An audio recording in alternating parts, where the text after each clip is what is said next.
चलिए आगे बढ़ते हैं। सवाल है, क्या भजनलाल सरकार बदलेगी 18वीं सदी के गहलोत सरकार के दो आदेश। पहला आदेश था शराब की दुकानों को रात्रि 8 बजे बंद करने का और दूसरा था शहर के 100 से अधिक नाइट क्लब्स को रात्रि 12 बजे बंद करने का आदेश।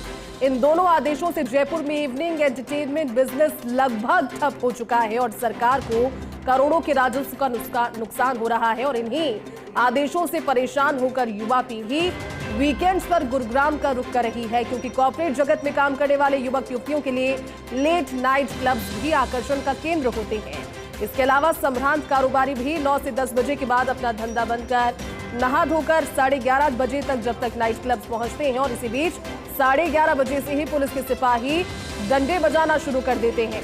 सवाल ये, फिर ऐसे में जयपुर में क्या इवनिंग और नाइट लाइफ रहेगी और कौन आएगा राइजिंग राजस्थान में इन्वेस्ट करने के लिए। और ये बहुत बड़ी बात इसलिए हो जाती है क्योंकि लगातार ये सवाल उठते हैं, लेकिन सवाल उठने से सिर्फ काम नहीं होगा। जबकि देश के दूसरे महानगरों की अगर बात करें तो आमतौर पर 2 बजे तक इस तरह के नाइट क्लब्स में छूट होती है लोगों के पहुंचने की। लोग पहुंचते हैं, एंटरटेन होते हैं। वस्तुतः ये दोनों आदेश अव्यावहारिक है, इम्प्रैक्टिकल है, क्योंकि अब दिल्ली, मुंबई, बेंगलुरु और कोलकाता के भी बड़े बड़े बिजनेसमैन जयपुर में 20-20 करोड़ रुपए की लागत से decent and dignified nightclub बना रहे हैं।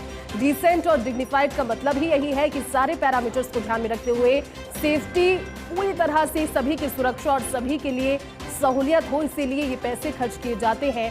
सवाल तो क्या राज्य सरकार की प्रगतिशील भजनलाल सरकार 18वीं सदी के इन दोनों आदेशों पर पुनर्विचार करती है?